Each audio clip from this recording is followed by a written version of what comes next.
सलग 5 वर्ष दररोजच्या भांडणाला कंटाळून सरकारी नोकरी करणाऱ्या नवऱ्यानं बायकोच्या हातचं अन्न पाणी सोडलं। वर्षभर तो घरी जेवलाच नाही।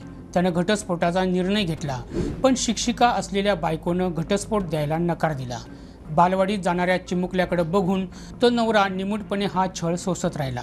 पण 31 मे रोजी त्याचा संयम सुटला आणि भांडण चालू असताना चिमुकल्यासमोरच नवऱ्यानं बायकोच्या डोक्यात दगड घातला आणि तिची हत्या केली। त्यानंतर घराला कुलूप लावून मुलाला आई वडिलांकडे नेऊन सोडलं आणि शांत डोक्यानं पोलीस स्थानकात येऊन बायकोची हत्या केल्याची कबुली दिली। या घटनेमुळे संपूर्ण गोवा हादरून गेला। हेमा गावकर असं या शिक्षिकेचं नाव असून तिचा नवरा चेतन याला पोलिसांनी अटक केली आहे। पोलीस सूत्रांनी दिलेल्या माहितीनुसार शिरोडा गावात राहणारा चेतन गावकर हा फोंडा तालुक्यातील अतिरिक्त जिल्हाधिकारी कार्यालयात कामाला होता। 6 वर्षांपूर्वी त्याचं बेतोडा गावच्या हेमाशी लग्न झालं होतं। हेमा ही शिक्षिका होती। लग्नानंतर अवघ्या काही दिवसातच हेमाचा सासू सासऱ्यांशी वाद सुरू झाला। या वादाला कंटाळून चेतन यानं घर सोडून वेगळं राहण्याचा निर्णय घेतला।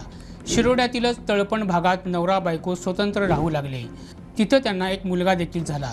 पण हेमाचं नवऱ्याशी पटत नव्हतं, यामुळे त्यांच्यात दररोज भांडणं व्हायची।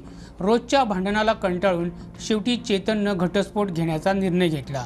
घटस्फोटासाठी त्यानं रीतसर अर्ज केला होता, परंतु हेमा त्या अर्जावर स्वाक्षरी करण्यास तयार नव्हती।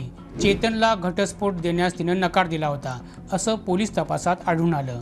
या प्रकाराला कंटाळलेल्या चेतननं हेमाच्या हातचं जेवण सोडलं होतं। वर्षभर तो आई वडिलांकडे जेवायला जायचा। 31 मे रोजी आजोळी गेलेल्या मुलाला घेऊन चेतन घरी आला होता। त्यावेळी हेमानं त्याच्याशी वाद घालण्यास सुरुवात केली। भांडण इतकं विकोपाला गेलं की चेतनचा संयम सुटला। त्यानं जवळच पडलेला दगड उचलला आणि मुलासमोरच हेमाच्या डोक्यात हाणला। त्यानंतर बाहेरून घराला कुलूप लावलं आणि मुलाला स्वतःच्या आई वडिलांच्या घरी नेऊन सोडलं। त्यानंतर त्यानं थेट फोंडा पोलीस स्थानक गाठलं।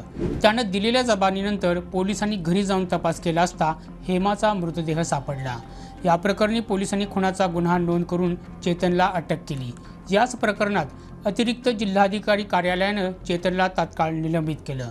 या घटनेविषयी तुमची काय प्रतिक्रिया आहे ती आम्हाला कमेंट बॉक्समध्ये जरूर कळवा आणि गोव्यातील घडामोडी नेमकेपणानं जाणून घेण्यासाठी आमच्या YouTube चॅनलला सबस्क्राईब करा।